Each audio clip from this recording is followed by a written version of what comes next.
بسم اللہ الرحمن الرحیم۔ بیوٹی آف قرآن کے ناظرین السلام علیکم۔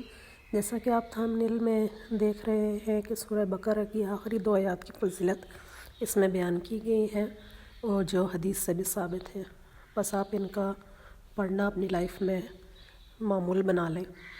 آمن الرسول بما انزل الیہ من ربہ والمؤمنون کل آمن باللہ وملائکتہ وکتبہ ورسلہ لا نفرق بین احد من رسلہ وقالوا سمعنا وأطعنا غفرانک ربنا وإلیک المصیر لا یکلف اللہ نفسا الا وسعها لها ما کسبت وعلیہا ما اکتسبت ربنا لا تؤاخذنا ان نسینا او اخطأنا ربنا ولا تحمل علینا اصرا کما حملته على الذین من قبلنا ربنا ولا تحملنا ما لا طاقة لنا به واعف عنا واغفر لنا وارحمنا انت مولانا فانصرنا على القوم الکافرین۔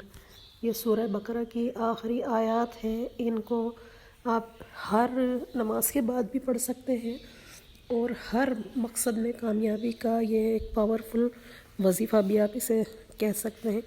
ان کی جتنی فضیلت بیان کی جائے وہ کم ہوتی ہیں۔ آپ ان کو پڑھیں اور دیکھیں کہ اللہ تعالیٰ نے کیا فرمایا ہے۔ یہ دونوں آیات معراج شریف کا تحفہ ہیں۔ مسلم کی حدیث ہے، جو شخص یہ دونوں آیات رات کے وقت پڑھے گا تو یہ دونوں اسے اس رات میں ہر چیز سے کافی ہوں گی۔ بخاری شریف کی حدیث ہے اور یہ مستند حدیث ہے۔ سورہ بقرہ کی آخری 2 آیات کی فضیلت آپ دیکھ رہے ہیں۔